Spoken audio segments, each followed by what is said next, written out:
இந்த bill of எக்ஸ்சேஞ்சில் accommodation bill வந்து பார்க்கலாம். இந்த அகாமடேஷன் பில் அப்படின்னா நார்மலாக வந்து ட்ரேட் பில் வந்து நம்ம பார்த்துருக்கோம். அதாவது ஒரு பர்ச்சேஸ் அண்ட் சேல்ஸ் வந்து நடக்கும். அந்த இடத்துல வந்து ஒரு கிரெடிட் பர்ச்சேஸாக இருக்கும். அப்போது அந்த பில்லை வந்து டைம் கேட்டு 3 மந்த் 4 மந்த்துக்கு அப்புறம் டிலேவாக பே பண்ணுறதுக்காக ஒரு பில் மேக் பண்ணி அதை வந்து கிளியர் பண்ணுவாங்க. இது நார்மலி ட்ரேட் பில்லாக இருக்குது. இதே இந்த அகாமடேஷன் பில் அப்படிங்கிறது அங்கே ஒரு பர்ச்சேஸ் சேல்ஸே நடந்திருக்காது. ஆனால் 2 பேர் வந்து ஃப்ரெண்ட்ஸ் வந்து இருக்கிறாங்க அப்படின்னா when 2 or more persons not being in the relationship of debtor and creditors, அந்த 2 பர்சன்ஸ் இடையில டெப்டார் கிரெடிட்டார் ரிலேஷனே இருக்காது. ஆனால் இந்த 2 பேருக்குமே வந்து பணம் தேவை இருக்கிறதுனால 2 பேருமே ஒரு அக்ரிமெண்ட் கிரியேட் பண்ணி இந்த மாதிரி வந்து ஒரு பில் வந்து மேக் பண்ணுவாங்க. ஸோ இந்த மாதிரி பர்ச்சேஸ் அண்ட் சேல்ஸ் எதுவுமே நடக்காமல் பண தேவைக்காக இந்த கிரியேட் பண்ணுற பில் தான் இந்த அகாமடேஷன் பில்லாக இருக்குது. இந்த பில்லை வந்து ஒருத்தர் வந்து ஒன் பர்சன் மேக் பண்ணி இன்னொரு பர்சன் வந்து அக்செப்ட் பண்ணுவார். ஸோ அதுக்கப்புறம் இந்த ஃபர்ஸ்ட் பர்சன் மேக் பண்ண பர்சன் வந்து அதை பேங்க்கில் டிஸ்கவுண்ட் பண்ணி அந்த அமௌண்ட்டை வந்து வாங்கி 2 பேரும் பிரித்து இப்போதைக்கு வந்து அந்த பண தேவையை வந்து சரி பண்ணிப்பாங்க. அப்புறம் அந்த மெச்சூரிட்டி டேட் வரும்போது 2 பேருமா சேர்ந்து ஷேர் பண்ணி அந்த பில்லை வந்து ஃபினிஷ் பண்ணுவாங்க. ஸோ இந்த அகாமடேஷன் பில் ஹெட்டிங்கில் வந்து ஒரு சம் வந்து பார்க்கலாம். இல்லுஸ்ட்ரேஷன் 6, பேஜ் நம்பர் வந்து 102, ஃபினான்ஷியல் அக்கௌண்டிங் புக்கில். So for mutual accommodation for himself and Y, X drew upon Y a bill of 6,000 at 3 months on 1st April 2021. So எக்ஸுக்கும் ஒய்க்கும் வந்து ஒரு மியூச்சுவல் அகாமடேஷன், அதாவது 2 பேருக்குமே பண தேவை இருந்தனால எக்ஸ் வந்து ஒரு பில்லை மேக் பண்ணுறாரு ஒய் மேலே 6,000க்கு 3 மந்த்துக்கு அப்புறம் செட்டில்மெண்ட் பண்ணுறதா. அது எப்போ அப்படின்னா January 4th 2021 அப்போ. ஸோ ஒய் வந்து அந்த பில்லை அக்செப்ட் பண்ணி சைன் பண்ணி ரிட்டர்ன் பண்ணிடுறாரு எக்ஸுக்கு. Y accepted the bill and return to X who discounted it immediately. இந்த எக்ஸ் அப்படிங்கிறவர் என்ன பண்ணுறாருன்னா அந்த பில்லை அன்றைக்கே எடுத்துகிட்டு போயிட்டு பேங்க்கில் டிஸ்கவுண்ட் பண்ணி அமௌண்ட் வந்து வாங்கிக்கிறாரு. அந்த 6,000 who discounted it immediately 6% per annum. பேங்க்ல கொண்டு போய் டிஸ்கவுண்ட் பண்ணி அந்த அமௌண்ட்டை வாங்கிக்கிறனால பேங்க் வந்து சம் இன்ட்ரெஸ்ட் வந்து பேங்க் எடுத்துக்கும். அது எவ்வளோனா பர் ஆனம்க்கு 6%. இப்போ அக்கார்டிங் டு அக்ரிமெண்ட், அந்த அக்ரிமெண்ட் படி X and Y share the proceeds as 2:1. So இந்த பேங்க்ல டிஸ்கவுண்ட் பண்ண வேல்யூவை 2 பேருமே வந்து 2:1 ரேஷியோவில் பிரிச்சுக்கிறாங்க. On the date of maturity X remitted his share to Y who honour the bill by payment. அப்போ மெச்சூரிட்டி டேட் வரும்போது ஒய் தான் அக்செப்ட் பண்ணியிருக்காரு அந்த பில்லுக்காக. அப்போ அந்த ஒய் தான் வந்து பேங்க்குக்கு அந்த அமௌண்ட்டை வந்து பே பண்ணணும். ஏன்னா எக்ஸ் வந்து அந்த பில் எடுத்துட்டு போய் டிஸ்கவுண்ட் பண்ணி அமௌண்ட் வந்து வாங்கிட்டாரு. அப்போ மெச்சூரிட்டி டேட் வரும்போது இவங்க 2 பேரும் பிரிச்சுக்கிட்டாங்க இல்லையா 2:1 வேல்யூவில். அந்த அவங்கவுங்க ஷேரை எக்ஸோட ஷேரை வந்து ஒய்க்கு வந்து அவர் கொடுத்துடணும். ஒய் வந்து அந்த பில்லை பேங்க்ல வந்து செட்டில்மெண்ட் பண்ணிடணும். அப்போ அந்த பில் வந்து டிஸ்ஹானர் ஆகாமல் செட்டில்மெண்ட் வந்து ஆயிடும். So show journal entries in the books of X and Y. இப்போ 2 பேர் பாயிண்ட் ஆஃப் வியூலையுமே வந்து ஜேர்னல் என்ட்ரிஸ் எப்படி வரும்னு பார்க்கலாம். So in the books of X, இவர் செல்லர் பாயிண்ட் ஆஃப் வியூவில் எப்படி என்ட்ரி வருதுங்கிறத பார்க்குறோம். ஃபர்ஸ்ட் வந்து பில் இதில் வந்து சேல்ஸோ பர்ச்சேஸோ எதுவுமே நடக்கலை. இதுவே வந்து ஒரு நார்மல் ட்ரேட் பில்லில் வர்ற சம்மாக தான் ஃபர்ஸ்ட் நம்ம சேல்ஸ் நடந்ததுக்கான டீட்டெயில்ஸ், பர்ச்சேஸ் நடந்ததுக்கான டீட்டெயிலை வந்து நம்ம வந்து என்ட்ரியாக போடணும். ஆனால் இது வந்து ஒரு அகாமடேஷன் பில்ங்கிறனால சேல்ஸ் பர்ச்சேஸ் எதுவுமே நடக்கலை. அதனால் ஸ்ட்ரைட்டாக பில் மேக் பண்ணதுக்கான என்ட்ரி நம்ம வந்து போட்டுக்கலாம். 1st April 2022 அன்னைக்கு bill receivable account to Y account. So ஒரு பில் மேக் பண்ணியிருக்காங்க ஒய் மேலே 6,000 வேல்யூக்கு. இதுக்கான narration accommodation bill drawn and acceptance received. So ஒரு பில் மேக் பண்ணியிருக்காங்க, அதுக்கான அக்செப்டும் ரிசீவ் ஆயிருக்கு அப்படின்னு இந்த என்ட்ரி வந்து போட்டிருக்கோம். நெக்ஸ்ட் வந்து அதே 1st April அன்னைக்கு அந்த பில்லை வந்து எக்ஸ் எடுத்துகிட்டு போயிட்டு பேங்க்ல டிஸ்கவுண்ட் பண்ணிக்கிறாரு. டிஸ்கவுண்ட் பண்ணி அமௌண்ட்டை வந்து ரிசீவ் பண்ணிக்கிறாரு. இதுக்காக அவர் பேங்க்கு கொடுக்குற இன்ட்ரெஸ்ட் எவ்வளோனா 6%. அப்போ discount on bill account. So பேங்க்குக்கு வந்து அந்த அமௌண்ட் போகுதுங்கிறனால இவருக்கு வந்து இது எக்ஸ்பென்ஸ். 2 பேருக்குமே இந்த டிஸ்கவுண்ட் வேல்யூங்கிறது எக்ஸ்பென்ஸாக இருக்கும். அப்போ டெபிட் சைடு வந்து வருது. டிஸ்கவுண்ட் ஆன் பில் அக்கௌண்ட்ல 6,000க்கு 6%. 3 மந்த்துக்கான பில் இல்லையா, அதனால 12 மந்த்ல 3 மந்த் மட்டும் எடுத்துக்கிறோம். நம்ம இதை கால்குலேஷன் பண்ணும்போது 90 rupees வரும். அப்போ இவர் பேங்க்ல டிஸ்கவுண்ட் பண்ணி அமௌண்ட் ரிசீவ் பண்ணது வந்து 5,910. அப்போ டிஸ்கவுண்டா 90 rupees பேங்க் வந்து லெஸ் பண்ணிக்கிச்சு. அப்போ இந்த பில் ரிசீவபிள் அக்கௌண்ட், இந்த பில் வச்சு தான் இந்த அமௌண்ட் வாங்குறாரு இல்லையா. ஸோ இது பில் அக்கௌண்ட்ல 6,000. இதுக்கு தி பில் டிஸ்கவுண்டட் வித் பேங்க் 6%. இந்த அகாமடேஷன் பில் வந்து பேங்க்ல டிஸ்கவுண்ட் பண்ணியாச்சு 6% இன்ட்ரெஸ்ட்டுக்குன்னு இந்த என்ட்ரி முடியுது. இப்போ நெக்ஸ்ட் இந்த டிஸ்கவுண்ட் பண்ணி வந்த வேல்யூவை வந்து 2:1 ரேஷியோவில் 2 பேருமே பிரிச்சுக்கிறாங்க. அப்போ இந்த 6,000 2:1 ரேஷியோவில் நம்ம பிரித்தோம் அப்படின்னா 2000 பிரிக்க முடியும். அப்போ 2:1 அப்படின்னா 4000 ஈஸ் டு 2000.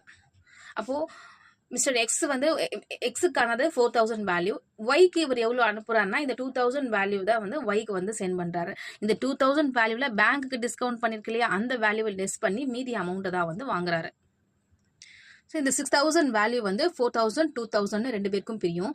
அதே மாதிரி அந்த பில்லை டிஸ்கவுண்ட் பண்ணும்போது வந்த இந்த எக்ஸ்பென்ஸ் 9000 இன்ட்ரெஸ்ட் வேல்யூ இருக்குல்ல, இதுவுமே 2:1 ரேஷியோவில் பிரியும். இந்த 90 rupees வந்து 2:1 ரேஷியோவில் பிரித்தா என்ன வரும் அப்படின்னா, இதை 2:1 2 1 ஆட் பண்ணும்போது 3 வருது இல்லையா, அப்போ அந்த 90 நம்ம 3 டிவைட் பண்ணும்போது நமக்கு 30 வந்து கிடைக்குது.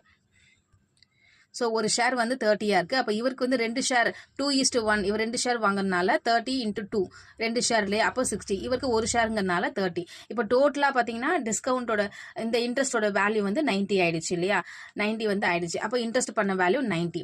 இந்த 90 2:1 பிரிக்கிறோம், 60 30. ஸோ இந்த டிஸ்கவுண்ட் பண்ண வேல்யூ 6000 4000 2000 பிரிச்சுக்கிறோம். ஸோ அவங்க கையில் ரிசீவ் பண்ண வேல்யூ எவ்வளோனா இது ரெண்டையும் லெஸ் பண்ணும்போது தான் ரிசீவ் பண்ண வேல்யூ. இப்போ ஒய்க்கு வந்து பார்த்தீங்கன்னா 2000 இது 30 டிஸ்கவுண்ட் போயிடுச்சுன்னா மிச்சம் 1917 தான் வந்து ஒய் வந்து ரிசீவ் பண்ணுறாரு. இதே மாதிரி எக்ஸ் வந்து 3940 rupees தான் வந்து எக்ஸ் வந்து ரிசீவ் பண்ணுறாரு. ஸோ டிஸ்கவுண்ட் பண்ணி அமௌண்ட் கையில் கிடச்சோடனே ஒய்க்கு சேர வேண்டிய அமௌண்ட்டை வந்து சென்ட் பண்ணிடுறாரு. அது எப்படி சென்ட் பண்ணுறாருன்னா, பேங்க்கில் வந்து இந்த இப்போ நம்ம இங்கே பார்த்தோம் இல்லையா, ஒய்க்கு எவ்வளோ அமௌண்ட்னா இந்த 1970, அவருக்கு வந்து இன்ட்ரெஸ்ட் சார்ஜாக 30 rupees போகுது. அதுதான் இங்கே என்ட்ரியில் வந்து வரும். பேங்க்கில் வந்து இவர் 1970 வந்து அமைச்சிடுறாரு. நீ டிஸ்கவுண்ட் ஆன் பில், உனக்கான டிஸ்கவுண்ட் சார்ஜ் எவ்வளோனா 30 rupees, ரெண்டும் சேர்த்து 2000 வந்து உன்னோட ஷேரு அப்படின்னு சொல்லி ஒய் அக்கௌண்ட்டுக்கு அவர் சென்ட் பண்ணிடுறாரு. 1/3 of proceed remitted and proportionate discount charges. அப்போது இந்த பில் போட்டதில் 2:1 ரேஷியோவில் ரெண்டு பேரும் பிரிச்சுக்கிறாங்க. இதில் ஒய்யோட ஷேர் வந்து 2000, அதுக்கான டிஸ்கவுண்ட் பண்ணதுக்கான சார்ஜ் வந்து இவருக்கு அதுவுமே 2:1 ரேஷியோவில் பிரித்து 13 வந்து இவருக்கு வந்து நம்ம செட்டில்மெண்ட் பண்ணியிருக்கோம், அனுப்பியிருக்கோம். இப்போ நெக்ஸ்ட்டு இப்போ மெச்சூரிட்டி டேட் வரும்போது யார் அக்செப்ட் பண்ணாங்களோ அந்த பேமெண்ட்டை கொடுக்குறேன்னு அக்செப்ட் பண்ணவங்க தான் அந்த அமௌண்ட்டை வந்து செட்டில்மெண்ட் பண்ணணும். அப்போது இன்னொருத்தவங்க வந்து அந்த அமௌண்ட்டை அவங்க ஷேரை கொடுத்துடணும். இப்போ எக்ஸ் வந்து என்ன பண்ணிடணும், அவங்களுக்கான அமௌண்ட் 4000 வந்து கொடுத்தா தான் ஒய் வந்து அந்த பில்லை வந்து செட்டில்மெண்ட் பண்ண முடியும். அப்போ இந்த மிஸ்டர் எக்ஸ் வந்து ஒய்க்கு அந்த 4000 வேல்யூவை வந்து கொடுத்துடணும். அதுக்கான என்ட்ரி தான் இது. 4/7/2022 மெச்சூரிட்டி டேட் அன்னைக்கு ஒய் அக்கௌண்ட்டுக்கு எவ்வளோ அனுப்புகிறாருன்னா, ஸோ அந்த 6000 வந்து இவர் 2/3 எடுத்துக்கிட்டாரு. அதாவது 2:1 அந்த ரேஷியோவில் வந்து இவர் இந்த 2 பார்ட்டை வந்து இவர் எடுத்துக்கிட்டார். ஸோ 2/3 பார்ட் இவர் எடுத்துக்கிட்டார். எவ்வளோனா 4000 பேங்க் அக்கௌண்ட்லேருந்து மொத்தமாகவே 4000 வந்து மிஸ்டர் ஒய் அக்கௌண்ட்டுக்கு அனுப்பிடணும். அப்போ அவர் வந்து அவரோட ஷேர் 2000 போட்டு 6000 அந்த அமௌண்ட்டை வந்து செட்டில்மெண்ட் பண்ணிடணும். ஸோ இந்த மாதிரி அவங்களுக்குள்ள பர்ச்சேஸ் சேல்ஸ் எதுவுமே நடக்காத போது அவங்களுக்குள்ள ஒரு அமௌண்ட் தேவைப்பட்டனால ஒரு பில்லை வந்து மேக் பண்ணி அதை டிஸ்கவுண்ட் பண்ணி அந்த மெச்சூரிட்டி டேட் வந்தோடனே அதை ரெண்டு பேரும் செட்டில்மெண்ட் பண்ணி முடிக்கிறாங்க. இப்போ இதே வந்து இந்த மிஸ்டர் ஒய் இருக்கார்ல, இவரோட பாயிண்ட் ஆஃப் வியூவில் எப்படி ஜேர்னல் என்ட்ரிஸ் வரும் அப்படின்னா, இதில் பர்ச்சேஸ் சேல்ஸ் நடக்காதனால அந்த என்ட்ரி எதுவும் ஃபஸ்ட்டு வராது. பில் இங்கே ஃபஸ்ட்டு இன்ஸ்டன்ட் என்ன நடக்குதுன்னா, அவர் பில் ரெடி பண்ணி கொடுத்த பில்லுக்கு இவர் சைன் பண்ணி அக்செப்ட் பண்ணுறாரு. அந்த இன்ஸ்டன்ட் தான் இங்கே ஃபஸ்ட்டு நடக்குது. அப்போ April 1, 2022 அன்னைக்கு இது பில் வந்து அக்செப்ட் பண்ணதுக்கான என்ட்ரி. ஸோ ஒரு பில் வந்து கிரியேட் ஆகும்போது அதுக்கான acceptance to bill payable account, ஒரு லயபிலிட்டி கிரியேட் ஆயிருக்கு. அதனால டூ பில் பேயபிள் அக்கௌண்ட் யாருக்குன்னா எக்ஸ் அக்கௌண்ட்டுக்கு 6000 acceptance give to accommodation bill. ஒரு அகாமடேஷன் பில்லுக்கு வந்து நம்ம அக்செப்டன்ஸ் கொடுத்துருக்கோங்கிறத இங்கே என்ட்ரியாக வந்து போட்டிருக்காங்க. நெக்ஸ்ட்டு அதே டேட்டில் வந்து அந்த எக்ஸ் வந்து என்ன பண்ணார்னா போய் டிஸ்கவுண்ட் பண்ணி ஃபுல் அமௌண்ட் வாங்கியிருக்காரு. அதுக்கப்புறம் இவரோட ரேஷியோவில் உள்ள அமௌண்ட்டு இவருக்கு அனுப்பியிருக்காரு. அப்போ இவர் அனுப்பும்போது இவர் ரிசீவ் பண்ணியிருக்காரு. என்ன அமௌண்ட் ரிசீவ் பண்ணியிருக்காருன்னா, பேங்க்கில் வந்து அவர் அமிச்ச 1970 ரிசீவ் பண்ணியிருக்காரு. அப்புறம் டிஸ்கவுண்ட் வந்து இவருக்கான எக்ஸ்பென்ஸ், பேங்க்குக்கு கொடுத்த இன்ட்ரெஸ்ட் சார்ஜஸ் 30 rupees இவரோட ஷேர், ரெண்டையும் சேர்க்கும்போது 2000 தான் இந்த அக்கமடேஷன் பில்ல இவருடைய share. So 1/3 of proceed received and proportionate discount allowed. 1/3 வந்து அந்த பில்ல இவருடைய ஷேராக வந்து இருக்குது. ஸோ இந்த பில்லுக்கான செட்டில்மெண்ட் டேட் வரும்போது இவர் தான் வந்து இந்த பில்லை செட்டில்மெண்ட் பண்ணணும். ஏன்னா இவர் தான் அக்செப்ட் வந்து பண்ணியிருக்காரு. ஸோ ஃபஸ்ட்டு அதே 4/7/2022 அன்றைக்கி என்ன பண்ணியிருக்காருன்னா, அந்த எக்ஸ் வந்து அவரோட ஷேரை இவருக்கு அனுப்பியிருக்காரு, இவர் ரிசீவ் பண்ணியிருக்காரு. அந்த இன்சிடென்ட்டுக்கான என்ட்ரி என்னன்னா, பேங்க்கில் 4000 வந்து ரிசீவ் பண்ணியிருக்காரு. யார்கிட்ட இருந்துன்னா எக்ஸ் கிட்ட இருந்து. So X share received. So இந்த அகாமடேஷன் பில்லுக்கு எக்ஸோட ஷேர் ரிசீவ் ஆயிடுச்சு. ஸோ இதுக்கப்புறம் தான் இவர் போய் என்ன பண்ண போறாரு, இந்த பில்லை வந்து முடிக்க போறாரு. பேங்க்கில் கொண்டு போய் அந்த 6000 வந்து கட்டிடுறாரு. அப்போ 2 பேங்க் அக்கௌண்ட், இவரோட பேங்க் அக்கௌண்ட்லேருந்து அமௌண்ட் லெஸ் ஆகுது, அதால 2 பேங்க் அக்கௌண்ட். எதுக்காகனா பில் பேயபிள் அக்கௌண்ட்லேருந்து அக்கௌண்ட்டுக்காக 6000. So the bill honoured by payment. அந்த பில்லை நல்ல முறையில் வந்து ஃபினிஷ் பண்ணி முடிச்சா, கரெக்ட் டேட்டில் ஃபினிஷ் பண்ணி முடிச்சாச்சு. ஸோ இதை நம்ம நரேஷனில் வந்து எடுத்திருக்கோம். தேங்க்யூ.